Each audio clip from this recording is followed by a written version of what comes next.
Ada kitab khusus membahas tentang zakat profesi, ditulis oleh almarhum Syekh Yusuf Qaradawi, dan termasuk salah satu tokoh yang mempromosikan zakat profesi.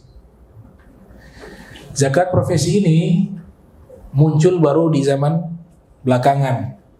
Zaman dulu gak ada istilah zakat profesi. Itu yang perlu kita ketahui, bahwa zakat profesi itu satu ijtihad baru, ya. Ijtihad baru, bukan satu pernyataan yang sudah ada sejak lama di masa para imam mujtahidun. Baik, sehingga di sini terjadi banyak perbedaan pendapat. Ada yang menolak, ada yang menerima. Di zaman kita, kalau di zaman dulu gak ada zakat profesi, tidak ada. Nah, sekarang bagaimana hukum zakat? Zakat ini tidak boleh kita keluarkan kecuali sudah wajib mengeluarkan. Itu yang pertama tuh.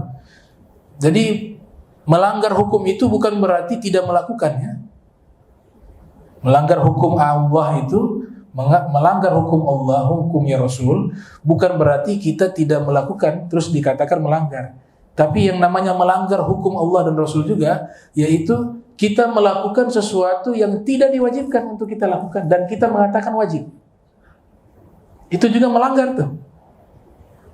Artinya apa? Orang yang tidak wajib zakat, kemudian kita paksakan dia untuk wajib zakat, kita sudah melanggar hukum. Karena belum wajib tuh. Sedangkan zakat ini kan punya namanya nisab, namanya haul.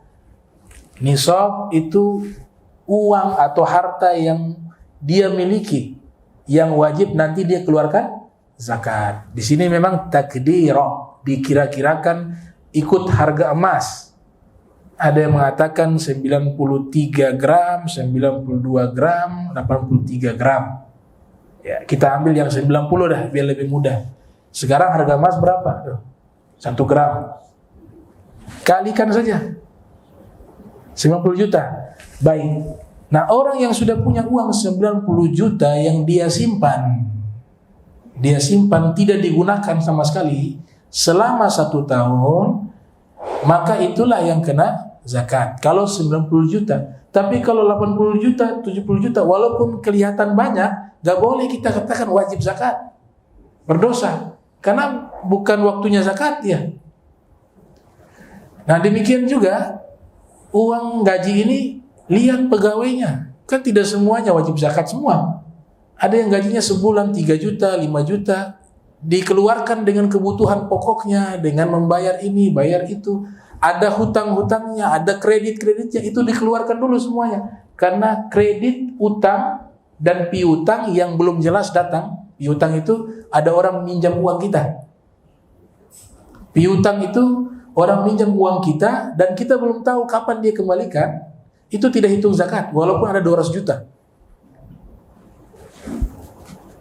Sedangkan tadi zakat 90 juta. Ada orang minjam 200 juta.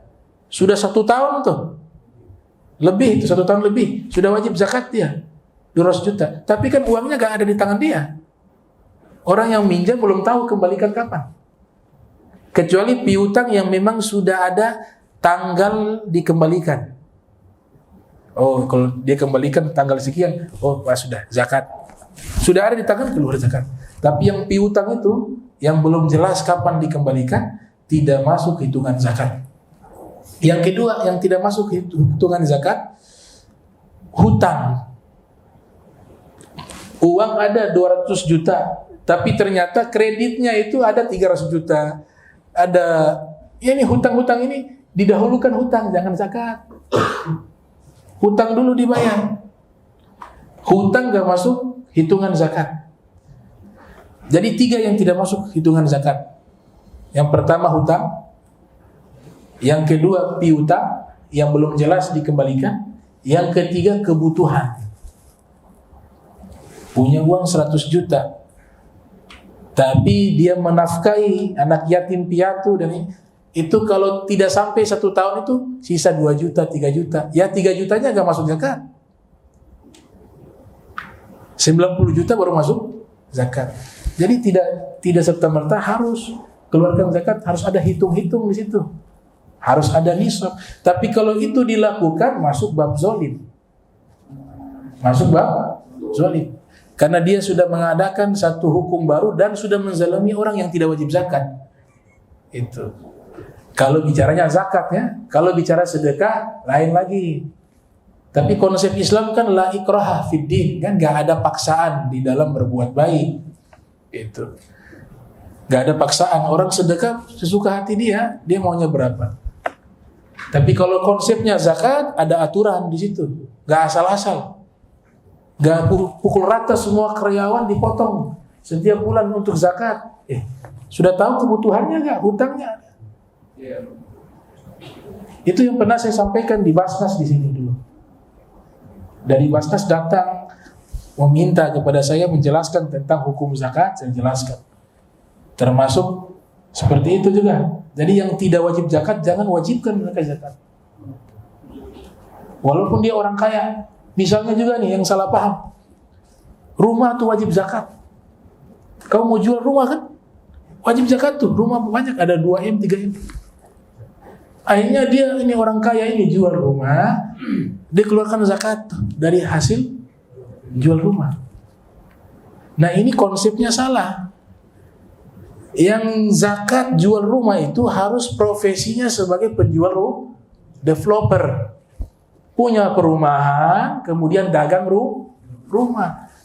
Karena konsep ini berbahaya. Orang yang jual rumah dan tanah, konsep Islam itu zakat kalau dagang, mau laku tidak laku 1 tahun itu harus keluar zakat.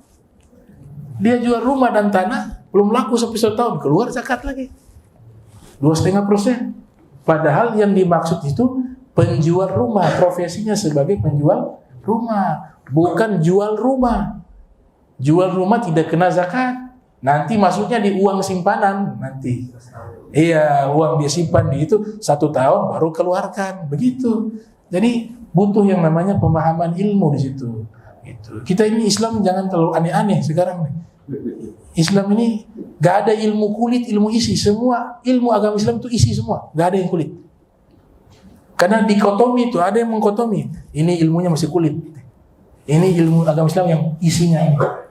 Oh kalian masih kelas kuli. Kalau kami sudah isi. Dalam Islam semua ilmu agama Islam semuanya isi. Gak ada yang kulit.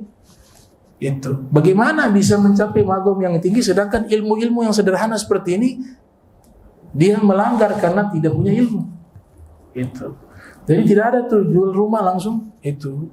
Kayak itu waktu itu ya, jual bawang merah tuh. Dan seterusnya. Itu ada aturan mainnya di situ. Itu ulama membuat kitab tebal-tebal bahas zakat tuh. Zakat tuh dipelajari bertahun-tahun itu. Zakat ternak, zakat zuru, tanaman, zakat fitrah, zakat badan, zakat mal. Zakat mal itu bukan hanya uang. Banyak. Ternak, tanaman itu. Nanti di mazhab Syafi'i yang wajib zakat hanya kurma dan anggur. Selain daripada itu tidak wajib zakat. Tapi kalau dia dagang masuk zakat tijarah, zakat perdagangan dan seterusnya. Ada zakat tambang, zakat pertambangan. Itu zakat pertambangan juga khusus tambang emas dan tambang perak. Kalau bukan tambang emas, tambang perak tidak wajib zakat. Tapi kalau jual beli masuk dagang, tijarah. Ada zakat rikos, barang temuan. Nah, ini juga salah paham nih. Kadang-kadang orang dapat harta, gali, wajib zakat besar tuh, zakat rikos tuh. Dikeluarkannya banyak. Dikeluarkan zakat, padahal yang dimaksudkan barang temuan yang wajib keluar zakat adalah barang temuan yang ia temukan di situ sebelum Nabi lahir. Barang temuan yang dimana Nabi belum lahir. Berarti berapa tuh? Nabi lahir tahun 571 Masehi. Sebelum itu baru barang temuan itu wajib zakat. Tapi kalau barang temuan masih 200 tahun, 300 tahun, 100 tahun tidak wajib zakat dikeluarkan itu. Ada yang mengatakan sebelum masa jahiliyah dan seterusnya. Nah, ini pemahaman tentang masalah zakat ya.